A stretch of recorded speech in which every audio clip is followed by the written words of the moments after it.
Hello, real estate agents far and wide throughout the United States and around the world. I'm so glad you're with us today. This is 3 Agent. It's a group, it's a community of billion-dollar producing agents that come to you every single week and try to give you just a short I'm usually the shortest one not the shortest one physically, but I usually talk for the shortest amount of time just to talk about what's going on in real estate. People who love real estate, people who sell real estate, people who invest in real estate, people who are interested in real estate and maybe want to make it a career or are already just in neck deep in this great career of ours. So we got myself, Kyle Whistle, Daniel Beard, many others that come to you weekly. We come every Thursday at 1 o'clock, so I'm glad you're here.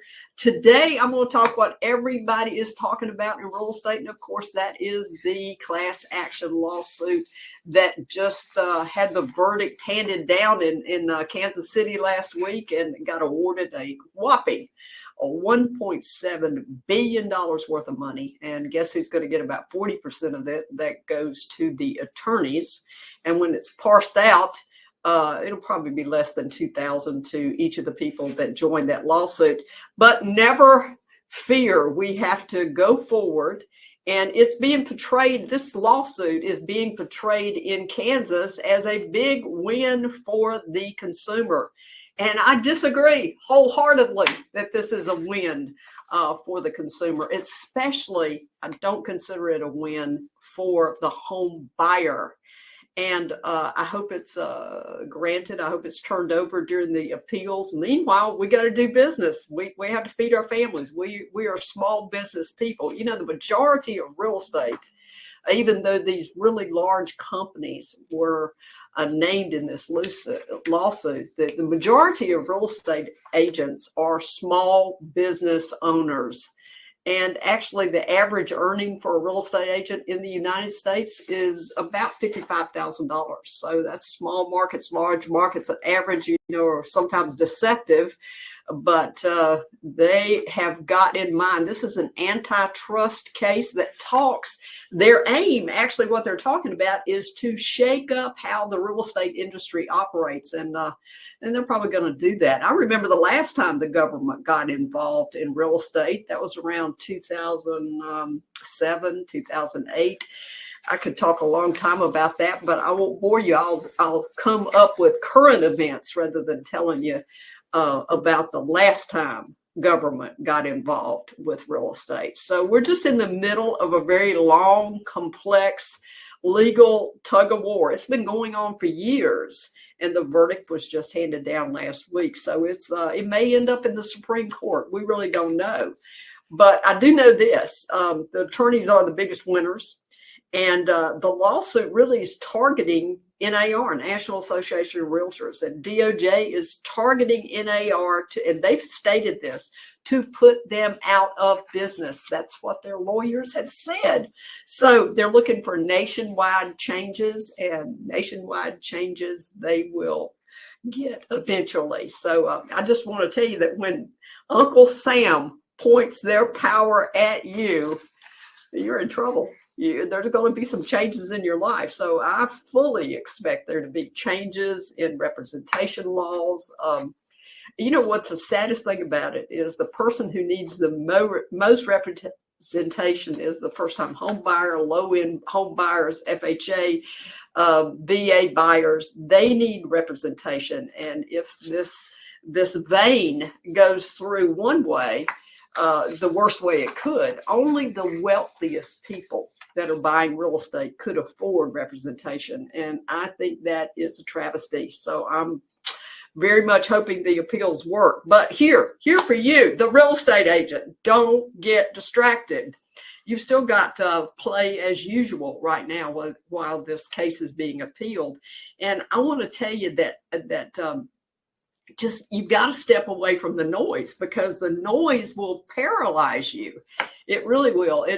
There's so many ways for people to get in touch with you now. You really can't step across your living room floor without a text going off, the phone ringing, you hearing something else. There's so many ways for communication right now. I think it's very distracting. So you have to focus. Actually, I did an exercise yesterday with my team where I got back on the phones, and it was so much fun. I recently got back from training in Iowa and Wisconsin and, no, excuse me, Michigan. Where was I? I was in Milwaukee. Wisconsin. Yeah, I was in Wisconsin. And I talked about talking to for sale by owners, and I talked about talking to expireds. And so for 2 hours, I sat in a room, and my sole ambition was to go through the numbers, to make the calls to people who had at once time had their house on the market, and for people who were trying to sell their house for sale by owners. So I did that. I made 15 good conversations with people who are still in the market to do business. And even though it's late in the year, the holidays are upon them, there's still people that have to sell, that want to sell. And it's your job as a professional to go find those people. Here's the deal. Every real estate transaction is personal. You know, even if you're got a seller that's selling a $40,000 lot, that's important to him. The buyer buying that lot is very important to them. So we have to get better at explaining our services to both buyer and seller. I think people have known this forever, but sometimes they know it without hearing it. So you have to pause. All commissions are negotiable. I always like to say, you can pay me more. It would be advisable. You know, I love to quote Robert Kiyosaki. I think he wrote Rich Dad, Poor Dad. He said, what I do when I go into a town is I look for the best real estate agent there, and I offer to pay them more. Smart man. I think he's done a lot of damage in real estate, when I damage in a good way. So I want you to always state that commissions are negotiable. And the buyer can pay a commission two ways. Right now, the buyer can pay you directly. You've got a buyer's agency agreement. You can write that in. But you can also, at our current time, you can take offers of compensation from the home seller. That's still allowed. Things haven't changed at that point in time. So I think that's a real important thing to know. Right now, it's just business as usual. But now with the consumer being alerted to this big antitrust lawsuits, maybe you're going to get a few questions about it. We can talk about that, because at the end of this little talk I'm going to give you a chance to ask questions or anything you would like to ask in order to talk to a buyer and a seller about all these lawsuits that are out there right now. But I really think when you're talking to a seller, of course, you clearly explain their options on paying commissions as specified in your listing agreement. With the buyer, the compensation is specified within your buyer's agency agreement. So you've got it out there, but you're going to have to pause, not run past it. So I really think there's some great things that are going to happen, sadly, because of this lawsuit. But the great things that I think are going to happen is that real estate agents are going to elevate. They're going to show up at a higher level. They're just not going to jump and run, show a house. They're going to be able to offer what they know about the area, and they're going to know more about the area because they're going to be required. The buyer is going to value. It's been proven over and over again that anybody getting any kind of service will pay more money for a great service. So if you're a real estate agent and you're really professional and you're informed about your area of expertise, you're going to come out ahead. Go to the chamber meetings. It's really tough in our area because it seems like we've got about 25 different chambers because we're a spread out area. But I suggest you go to the chamber meetings. I suggest you go to DOT meetings to find out about roads and expansions in your area. I suggest you talk to elected officials about real estate. You can start out with tort reform, because lawsuits need reform. You know, you need to be updated on zoning issues and infrastructure issues to really be of value in a fast-growing area, such as I'm in the Triangle, but in any area, you need to be in the know. And that takes a current study of what's happening in your area. You know, there's all kind of lawsuits out there. There's all kinds of headlines. This one is Sitzer Burnett, plaintiff's attorney, in talks with the Justice Department. I got on Inman today.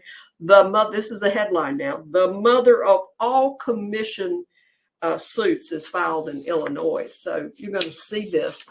It's going to you're going to have pause when you see it. But what I'm going to really ask you to do is to focus on your service and what you can add to a buyer's look, a buyer's search, a buyer's decision for a home, and what you can add to a seller.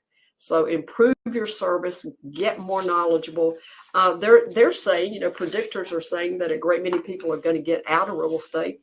I don't know if that's true. I probably think it has a good chance of being true, but don't you be one of those people, because the ones that remain will show up to work at a much higher level.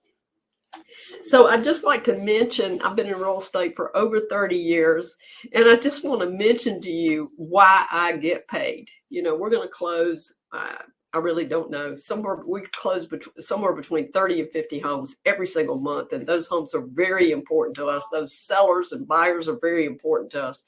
But I'm not paid just for the homes that I'm closing this month. I'm actually paid for 30 plus years of being involved with home sales in the Triangle area. And it's the knowledge that I've gotten from selling, you know, last time over 10,000 homes. I'm sure it's larger than that now, but that knowledge helps me guide my clients through to get the best that they could get out of any market. And believe me, by the time most agents know a market has changed, it's already in the works. So what you have to be a step of the head of the market.